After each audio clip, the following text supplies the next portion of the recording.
എന്തിനാണ് ഈ മതവിദ്യാഭ്യാസം? എന്താണ് മദ്രസയിൽ പഠിപ്പിക്കുന്നത്? ജനങ്ങൾക്ക്, മറ്റുള്ളവർക്ക് കാരുണ്യം ചെയ്യണം, രോഗികളായ ആളുകളെ ശ്രദ്ധിക്കണം, അവരെ ശുശ്രൂഷിക്കണം. നിന്റെ അയൽവാസി പട്ടിണി കിടക്കുകയാണെങ്കിൽ അവന് വേണ്ടി നിന്റെ കറിയിൽ അല്പം വെള്ളം ചേർത്തിട്ടാണെങ്കിലും അവന്റെ കാര്യം ശ്രദ്ധിക്കണേ എന്ന് പഠിപ്പിച്ചു ഹബീബ് മുഹമ്മദ് മുസ്തഫ.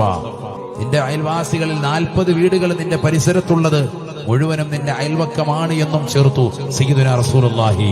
അയൽവക്കക്കാരെയും നാട്ടുകാരെയും സമുദായത്തെയും ഇതര സമുദായത്തെയും ജനങ്ങളെയും പരിപൂർണമായി ശ്രദ്ധ ചെലുത്തണമെന്നും മറ്റൊരാളെ നോവിക്കാതെ മാന്യമായി ജീവിക്കുന്നവനാണ് യഥാർത്ഥ മുസ്ലിം എന്നും പഠിപ്പിക്കുകയാണ്.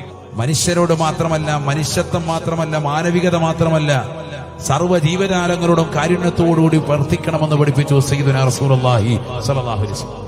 ഇത്രയേറെ മനോഹരമാക്കപ്പെട്ടതാകുന്ന ഒരു സംസ്കൃതി, ഒരു മൂല്യവത്താകുന്ന സംസ്കാരമുള്ളതാകുന്ന വിദ്യാഭ്യാസം മദ്രസയല്ലാതെ മറ്റേതാണ് കാണിക്കാൻ പറ്റുക?